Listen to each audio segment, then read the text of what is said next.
Hello students, आज के video lecture में मैं आप लोग के साथ डेटा स्ट्रक्चर में जो हमारी ग्राफ डेटा स्ट्रक्चर होती है उसके बारे में डिस्कस करूंगी। ये काफ़ी जो ग्राफ डेटा स्ट्रक्चर ये बहुत इम्पोर्टेंट है और ये प्रैक्टिकली भी इसका बहुत यूज़ है। मैं पहले आपको इसके बारे में बताऊंगी, फिर मैं बताऊंगी किस तरीके से हम प्रैक्टिकली जो हम यूज़ करते हैं कहाँ कहाँ पे हम ग्राफ डेटा स्ट्रक्चर का यूज़ करते हैं। तो सबसे पहले हम बात करते हैं कि ग्राफ क्या होता है। तो जो हमारा ग्राफ होता है उसमें बेसिकली ये सेट ऑफ नोड्स जिनको हम वर्टेक्स कहते हैं और सेट ऑफ एजेस उनका कलेक्शन होता है। तो यानी ग्राफ में कुछ नोड रहेंगे यानी कुछ वर्टेक्स रहेंगे और कुछ एजेस रहेंगी, उन सब से मिलके एजेस और नोड से मिलकर हमारा एक ग्राफ बनता है। ये जो फिगर है इसमें आप देख सकते हैं कि डिफरेंट हमारी जो कंट्रीज हैं और ये आपस में एरो के हेल्प से कनेक्टेड हैं। तो जो कंट्रीज के नाम जो ओवल शेप में जो लिखे हुए ये हमारे नोड कहलाते हैं और जो एरोज हैं ये हमारे एजेस कहलाती हैं। तो जो ये ऑस्टिन, डेलास, डेनेवर, शिकागो ये सब है ये हमारी वर्टेक्स हैं और जो एजेस है ये हमारी जो एरो से रिप्रेजेंट हो रही है ये हमारी एजेस हैं। तो आप ये कॉमन ये एग्जांपल भी दे सकते हैं। आप नॉर्मली कुछ बिना लिखे भी आप एक ग्राफ बना सकते हैं, वो मैं आगे बताऊंगी कि उस तरीके का एग्जाम्पल भी आप ग्राफ में दे सकते हैं। ठीक है, तो बेसिकली ग्राफ में क्या होता है, set of vertex and set of edges. Capital अगर एक ग्राफ की बात करें तो हम कैपिटल जी से उसको रिप्रेजेंट करते हैं, रिप्रेजेंटेशन इस तरीके से है। एंड कैपिटल वी सेट को बताता है जिसमें बहुत सारी वर्टेक्स होती है एंड कैपिटल ई बताता है कि बहुत सारी एजेस होती हैं। तो ये देखिए ये हमारे ग्राफ है, आप ग्राफ को इस तरीके से भी बना सकते हैं। उसके अलावा मैंने आप लोग को जिस नोट्स भी प्रोवाइड किए हुए हैं तो आप वहाँ से भी रेफर कर सकते हैं कि किस तरीके से हम ग्राफ के एग्जाम्पल लिखते हैं। हम जो एजेस इसमें 4 वर्टेक्स हैं, A B C and D. इसमें जो एजेस हैं आप उनके नाम भी दे सकते हैं। इसमें कितनी एजेस हैं, एक ए से बी कनेक्टेड, एक बी से डी, एक ए से डी एंड एक बी से सी। इसमें 4 एजेस हैं, आप इनके नाम भी दे सकते हैं, उनको E1, E2, E3, E4 भी लिख सकते हैं। तो जो हमारी E1 होगी वो AB होगी, E2 BD होगी, E3 BC and E4 AD। जो एजेस की जो नंबरिंग है या जो नाम है E1 E2 ये आप अपनी मर्जी से कुछ भी दे सकते हैं, लेकिन आपने जिस एज के ऊपर सपोज आपने इस एज को E4 नाम दे दिया तो E4 AB को रिप्रेजेंट करेगा। अगर आपने इसको E1 दे दिया तब E1 AB को रिप्रेजेंट करेगा। तो बस ये है कि नाम आपने किस तरीके से दिए हैं।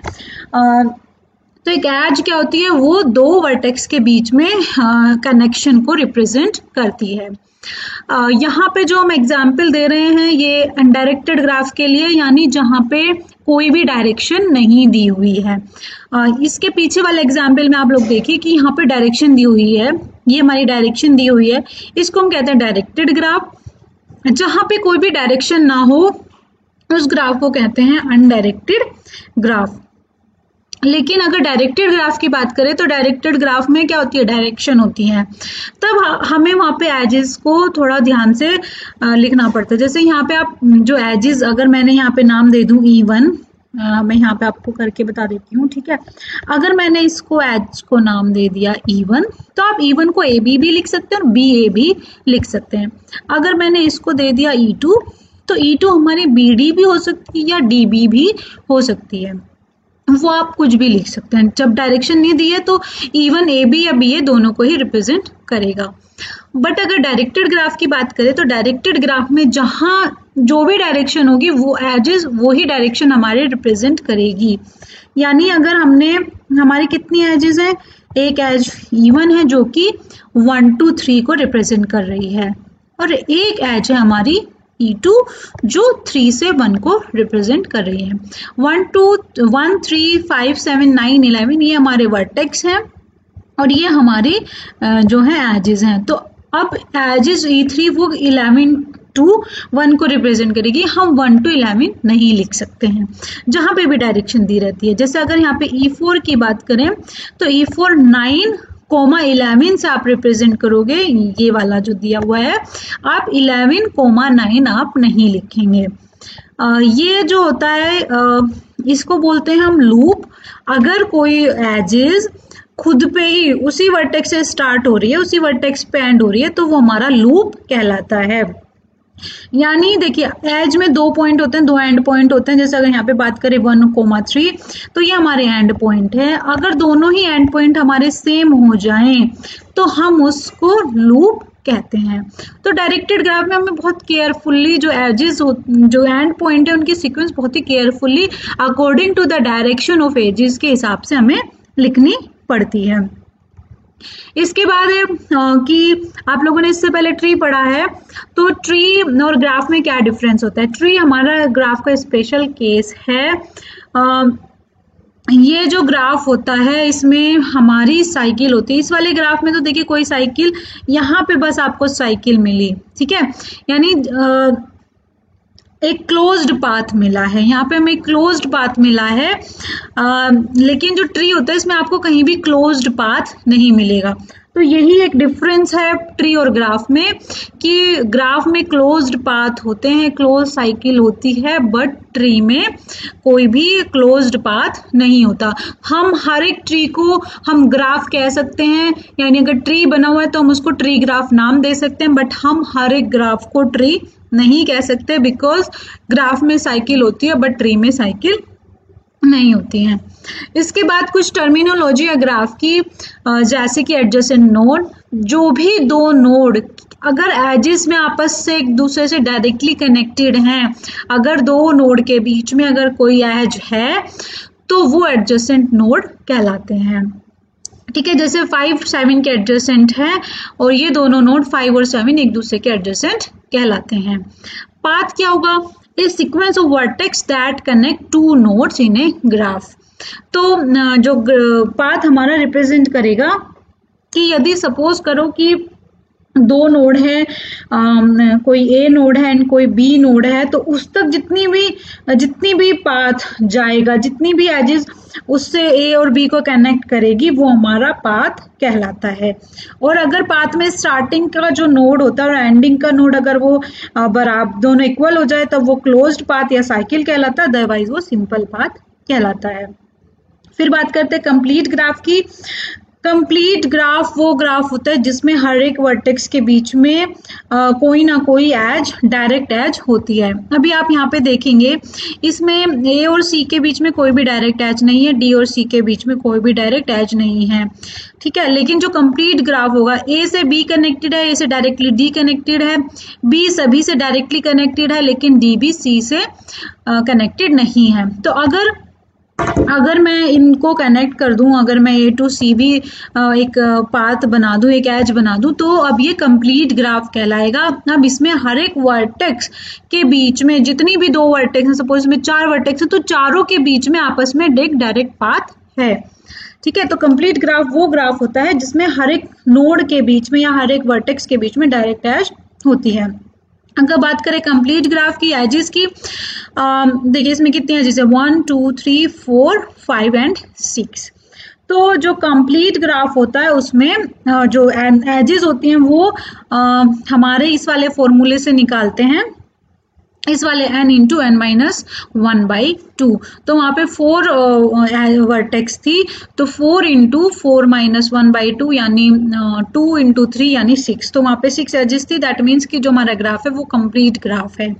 अगर इसकी बात करें कि 5 वर्टेक्स है, तो इसमें देखिए हर एक एज के बीच में, आप ये वाला एग्जाम्पल भी दे सकते हैं, इसमें हर एक वर्टेक्स के बीच में डायरेक्ट एज है, तो इसको भी हम कंप्लीट अनडायरेक्टेड ग्राफ कहेंगे। अनडायरेक्टेड क्यों कहेंगे, क्योंकि इसमें कोई भी डायरेक्शन नहीं दी है। फिर हमारा आता है वेटेड ग्राफ। अगर दो वर्टेक्स के बीच में कोई एजेस है, अभी तक देखिए हमने देखा कि के और जी के बीच में एज थी, लेकिन इस पे कुछ भी लिखा हुआ नहीं है, तो ये अनवेटेड ग्राफ कहलाता है। बट अगर हम एजेस के ऊपर कुछ नंबर असाइन कर दे, यानी positive non negative numerical value assign कर दे, तो वो हमारा वेटेड ग्राफ कहलाता है। दैट मीन्स कि ऑस्टिन एंड डलास के बीच में जो भी डिस्टेंस है वो 200 किलोमीटर है, या जितनी भी होगी वो ये रिप्रेजेंट करता है। तो एजिज पे जो वेट लिखा रहता है वो अगर दो सिटी की बात हो, दो कंट्री की बात हो, तो वो डिस्टेंस और रिप्रेजेंट करेगा। अगर आइटम्स के बीच में होता है तो वो अमाउंट रिप्रेजेंट करता है। वो तो डिपेंड करेगा कि किस तरीके का हम ग्राफ यूज कर रहे हैं। तो अभी डिस्टेंस का कर रहे हैं, तो यहाँ पे जो ये हमारी डिस्टेंस को रिप्रेजेंट करता है। अब बात करते हैं कि ग्राफ को किस तरीके से हम रिप्रेजेंट कर सकते हैं। ग्राफ को हम दो तरीके से रिप्रेजेंट कर सकते हैं, यानी जब भी हम ग्राफ को इम्प्लीमेंट करेंगे, प्रोग्राम बनाएंगे, तो एरे की फॉर्म में भी हम स्टोर करके उस पर वर्क कर सकते हैं, और हम अपना लिंक लिस्ट की हेल्प से भी वर्क कर सकते हैं। तो अगर बात करते हैं एरे की, तो जो मैट्रिक्स होता है, जो मल्टी डायमेंशनल एरे होता है, यानी 2D एरे होता है, उसको यूज करते हैं ग्राफ को रिप्रेजेंट करने के लिए। यानी जो ग्राफ होता है उसको एडजेसेंसी मैट्रिक्स का यूज करके हम रिप्रेजेंट करते हैं। तो अगर इसमें क्या, अगर इसकी बात करें तो जो जितनी भी वर्टेक्स पे नाम लिखे हो, जैसे Austin, Washington, Dallas, Denver, Houston, Chicago, Atlanta, ये हमारे बन जाएंगी उस ग्राफ, जो भी जो मैट्रिक्स है उसके ये हमारे इस तरीके से हम लिख सकते हैं। ये यहाँ पे आप वर्टेक्स, यहाँ पे आप नाम लिखेंगे नोड के, ठीक है। यहाँ पे 0, 1, 2, 3 हमारा कंट्रीज को रिप्रेजेंट करता है, Atlanta, Austin, Chicago, Dallas, Denver, Houston, Washington. और यहाँ पे भी सेम यही रहता है, जैसे यहाँ पे एटलांटा, देन ऑस्टिन, यहाँ पे Austin and Chicago and Dallas and Denver, Houston and Washington, ठीक है। तो आपके ग्राफ में जितनी भी वर्टेक्स होंगी आप उनको यहाँ पे भी लिख लेंगे।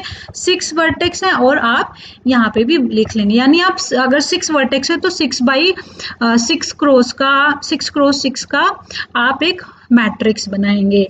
अगर दो कंट्रीज के बीच में, दो सिटी के बीच में डिस्टेंस होती है, एज होती है, तो हम उसका जो वेट होता है, जो नंबर होता है वो लिख लेते हैं। अगर नहीं होती है तो हम वहाँ पे 0 रिप्रेजेंट करेंगे। यानी एटलांटा टू एटलांटा जाने का कोई भी रास्ता नहीं, वहाँ पे खुद से कोई डिस्टेंस नहीं है, तो वहाँ पे 0 आएगा।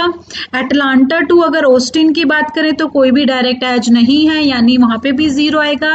एटलांटा टू शिकागो भी देखिए कोई डायरेक्ट एज नहीं है, तो वहाँ पे भी 0 आएगा। एटलांटा टू डेनेवर एंड डेलास भी कोई डिस्टेंस नहीं है, तो वहाँ पे भी 0 आएगा। डेनेवर टू एटलांटा है, बट एटलांटा टू डेनेवर नहीं है। फिर बात करते हैं एटलांटा टू ह्यूस्टन। तो देखिए एटलांटा टू ह्यूस्टन जो एज है उस पर क्या लिखा हुआ है 800, एंड एटलांटा टू वाशिंगटन क्या लिखा हुआ है 600। तो यहाँ पे वही वाली वैल्यू यहाँ पे लिख देंगे। यानी यहाँ पे जो भी सिटी, जो भी वर्टेक्स है, अगर वो आपस में कनेक्टेड हैं, एज है उनके बीच में, अगर उस पर कुछ वैल्यू लिखी है तो हम वो लिख देंगे, अदरवाइज हम 0 एंट्री फिल कर देंगे। अनडायरेक्टेड ग्राफ के केस में आपको कुछ नहीं सोचना है। अगर अनडायरेक्टेड ग्राफ जो हमारा तो वो सिमेट्रिक ग्राफ होगा, तो उसमें अगर यहाँ पे ये अनडायरेक्टेड ग्राफ होता, यहाँ पे डायरेक्शन नहीं देती, तो डेनेवर एटलांटा भी 1400 होता और एटलांटा टू डेनेवर भी 1400 होता। बट अभी डिस्टेंस क्योंकि ये डायरेक्टेड ग्राफ का केस हो गया, तो डेनेवर टू एटलांटा हम 1400 फिल करेंगे, बट एटलांटा टू डेनेवर 1400 फिल नहीं करेंगे। तो उस ग्राफ से आप ये वाला मैट्रिक्स जनरेट कर सकते हैं। तो आप पहले क्या करेंगे, सब जितनी भी वर्टेक्स हैं आप उनको यहाँ पे भी लिख लेंगे एंड यहाँ पे भी लिख लेंगे। अगर यहाँ पे आप सारी वर्टेक्स लिखते जाएंगे, अगर दो वर्टेक्स के बीच में डिस्टेंस होती है तो आप उसको, नहीं होती है डायरेक्ट एज तो 0 लिखेंगे, या जो भी एज होती है उसकी जो वैल्यू होती है वो आप वहाँ पे फिल कर देंगे। इस तरीके से अगर आप इसको, वीडियो को स्टॉप करके पहले इसका बना के देखिएगा, फिर इससे मैच करिएगा। ये जो है ये एक्स्ट्रा में है, ये चीजें एक्स्ट्रा में है, तो आपको मेन फोकस सिर्फ इतने ही मैट्रिक्स पे करना है, ठीक है। जितनी भी वर्टेक्स होती है उतने बाई उतने का हमारा ग्राफ जो एडजेसेंसी मैट्रिक्स बनता है। नेक्स्ट होता है हमारा लिंक लिस्ट रिप्रेजेंटेशन। जो ग्राफ की लिंक लिस्ट रिप्रेजेंटेशन होती है उसमें दो लिस्ट मेंटेन होती है, एक एज की लिस्ट होती है और एक नोड की लिस्ट होती है। जो हमारी नोड की लिस्ट होती है उसके 3 पार्ट होते हैं, एक हमारा नोड को रिप्रेजेंट करता है, एक हमारा नेक्स्ट जिससे कनेक्टेड होता है, और एक एडजेसेंट हमारा जो भी नोड होता है उसको बताता है।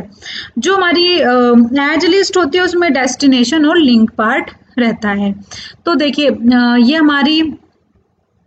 हमारा मैं जो अभी आपको बता रही थी कि ये हमारा कि क्या है, ये हमारी नोड लिस्ट है। तो इसमें क्या रहता है, नोड रहता है और हमारा ये हमारा नोड, ये वाली हमारी क्या है, नोड लिस्ट है। इसको हम क्या बोलते हैं, ये हमारी नोड लिस्ट है। ठीक है, ये हमारी नोड लिस्ट है। इसके 3 पार्ट होते हैं। पहला हमारा नोड को रिप्रेजेंट करता है, फिर हमारा नेक्स्ट को रिप्रेजेंट करता है। ठीक है, यहाँ पे ये हमारा नेक्स्ट को रिप्रेजेंट करेगा एंड देन ये जो चीज है, ये हमारा पार्ट एडजेसेंट नोड को रिप्रेजेंट करेगा। एटलांटा के 2 ही नोड एडजेसेंट हैं, वो हैं ह्यूस्टन एंड वॉशिंगटन। तो यहाँ पे हम क्या करेंगे, जो भी उसके एडजेसेंट होते हैं उन नोड को लिख लेते हैं। ये हमारा, अगर इसके आगे और कोई फर्दर नहीं एडजेसेंट नोड तो लास्ट पार्ट में नल कर देते हैं। तो जो हमारी एज लिस्ट होती है वो हमारा ये बताती है कि डेस्टिनेशन क्या है, और यहाँ पे हमारा वेट बताती है, और यहाँ पे pointer to the next part बताती है। इसी तरीके से ऑस्टिन के जो एडजेसेंट नोड हैं वो डेलास हैं एंड ह्यूस्टन है, लेकिन इसके सिर्फ 2 ही एडजेसेंट नोड है, इसीलिए लास्ट पार्ट में नल रहता है। पहले आप कोई भी लिख सकते हैं, जरूरी नहीं कि आप 3 को ही पहले लिखो या 5 को बाद में लिखो। तो आप कोई भी जो आपकी मर्जी, आप उस नोड को यहाँ पे पहले लिख सकते हैं। तो जो हमारा ह्यूस्टन है उसके 2 एडजेसेंट है, एक डेलास एंड एक ह्यूस्टन। तो आप इस तरीके से यहाँ पे लिखेंगे जो भी डेस्टिनेशन जिससे कनेक्टेड है एंड यहाँ पे उसका वेट लिखेंगे। तो इस तरीके से आप जो एडजेसेंसी लिस्ट है वो इस तरीके से आप बना सकते हैं। ठीक है, तो जरूरी नहीं है कि इस तरीके से लो। अगर हम बात करें, हम नॉर्मल एक इस ग्राफ की अगर बात करें, तो अगर हमें इस ग्राफ की, ये तो हमारा कंप्लीट ग्राफ हो गया, हम इस ग्राफ की बात करते हैं। ठीक है, तो अगर इस ग्राफ की बात करें, इसकी हमें एडजेसेंसी मैट्रिक्स बनानी हो, ये इसको हम नहीं मानते, इसको रिमूव कर लेते हैं। ठीक है,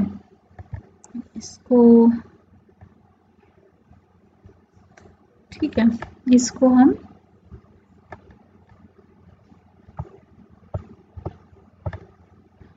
इसका अगर मैं एडजेसेंसी लिस्ट आपको बना के, मैं एडजेसेंसी मैट्रिक्स पहले अगर मैं बना के दिखाऊं, तो आप क्या करेंगे, यहाँ पे एक जगह ए लिखेंगे। ये 4x4 जो मैट्रिक्स बनेगा वो 4x4 का बनेगा। आप इस तरीके से लिख सकते हैं एंड आप यहाँ पे भी नाम लिख सकते हैं ए बी, ठीक है, यहाँ पे सी एंड यहाँ पे डी। ठीक है, तो ये हमारा 4x4 का एक मैट्रिक्स बन गया। ए टू ए कोई भी पाथ नहीं है, ठीक है, या एज नहीं है। हमेशा खुद से तो जो भी नोड की जो डिस्टेंस होगी वो 0 ही होगी। ए टू बी डिस्टेंस है, तो अगर कुछ वेट नहीं लिखा है तो यू कैन राइट 1, अगर वेट लिखा है तो आप वो वाला वेट यहाँ पे लिख सकते हैं। इसी तरीके से ए टू सी कोई भी पाथ नहीं है, कोई भी एज नहीं है, तो we can write 0। A to D है तो वी कैन राइट 1 यानी उन दोनों के बीच में एज है। अगेन अगर ए टू डी कोई वेट मेंशन रहता तब हम वेट लिखते। B to A again 1, B to B 0, B to C 1 and B to D 1। C2A 0, C2B 1, C2C 0, C2D 0, D2A 1, D2B 1, D2C 0 and D2D 0। ये हमारे इसकी एडजेसेंसी मैट्रिक्स रिप्रेजेंटेशन है और हम इस तरीके से अपने ग्राफ को मैट्रिक्स की हेल्प से रिप्रेजेंट कर सकते हैं। अगर बात करते हैं इसके एडजेसेंसी लिस्ट की, तो आप किस तरीके से लिखते हैं, आप यहाँ पे एक नोड लिस्ट बना लेंगे आप इस तरीके से A B C and D. ठीक है, ये इसको पॉइंट आउट करेगा, ये इसको एंड ये इसको। ठीक है, अब यहाँ पे क्या होगा, यहाँ पे हम लिखेंगे ए के एडजेसेंट नोड। ए के एडजेसेंट कितने नोड है, ए के एडजेसेंट हमारे बी और डी 2 नोड हैं, तो हम पहले लिखेंगे बी एंड यहाँ पे हम लिखेंगे ऐसे करके, यहाँ पे आप लोग लिखेंगे डी। ठीक है, तो इस जगह आप डी लिख देंगे और जो डी का जो नेक्स्ट पार्ट होगा उस पे आप किस तरीके से लिखेंगे, वहाँ पे शो नहीं हो रहा है, आप इस तरीके से डी करके आप क्रॉस कर देंगे। आप कहेंगे कि आपने तो उधर वेट बताया था, यहाँ पे वेट नहीं बताया, क्योंकि ये वेटेड ग्राफ नहीं है तो सिंपली हम यहाँ पे ब्लैंक छोड़ देते हैं। बट अगर यहाँ पे कुछ वेट लिखा रहता तो हम किस तरीके से करते, वी यहाँ पे कुछ वेट लिखते, सपोज 10 लिखा तो हम 10 लिख देते एंड देन ये इसको रिप्रेजेंट करता। बट क्योंकि वेट नहीं है तो हम इसको इस तरीके से रिप्रेजेंट कर सकते हैं। अगेन यहाँ पे अगर वेट होता तो हम यहाँ पे सपोज 7 होता तो इस तरीके से लिखते, अगर ए टू डी जो डिस्टेंस है वो 7 है तो 7 लिखते, बट अभी कुछ नहीं है, कोई वेट नहीं है तो हम सिंपली ब्लैंक छोड़ सकते हैं। फिर बी के कितने एडजेसेंट है, बी के सारे ही नोड एडजेसेंट है, तो आप क्या लिखेंगे, यहाँ पे लिखेंगे पहले ए, देन आप लिखेंगे इस तरीके से लिखेंगे सी एंड देन इस तरीके से लिखेंगे डी। ठीक है, तो अगेन अगर वेट होता है तो आप एक और पार्ट बनाएंगे उसमें वेट लिखेंगे, बट अगर वेट नहीं है तो आप इस तरीके से ब्लैंक छोड़ सकते हैं। सी का सिर्फ एक ही एडजेसेंट है बी, तो आप इस तरीके से बी लिख के आप यहाँ पे क्रॉस कर सकते हैं। डी के अगेन 2 एडजेसेंट हैं ए एंड बी, तो आप यहाँ पे इस तरीके से बना सकते हैं एडजेसेंसी लिस्ट रिप्रेजेंटेशन। और मैंने आप लोग को नोट्स भी भेजे हुए हैं, तो आप लोग वहाँ से भी रेफर कर सकते हैं। और बाकी जो स्टूडेंट्स हैं जो जिनके पास नोट्स नहीं है, अगर कोई ऐसा स्टूडेंट है जो देख रहा है इसको, तो वो नेट पे भी बहुत सारे एग्जाम्पल हैं, और नहीं तो आप सिंपली किसी भी ग्राफ की इस तरीके से रिप्रेजेंटेशन बना सकते हैं। बहुत ही इजी है ग्राफ। तो मैं जो नेक्स्ट वीडियो लेक्चर है उसमें इसके जो कुछ सर्चिंग मेथड है, किस तरीके से हम सर्च करते हैं, और जो शॉर्टेस्ट पाथ वाला जो हमारे सिलेबस में उसको डिस्कस करूंगी। तो आज तक के लिए आप बेसिक जो टर्मिनोलॉजी है उनको लर्न कर लीजिएगा, और हमारी 2 रिप्रेजेंटेशन है मैट्रिक्स और लिंक लिस्ट, वो आप देख लीजिएगा।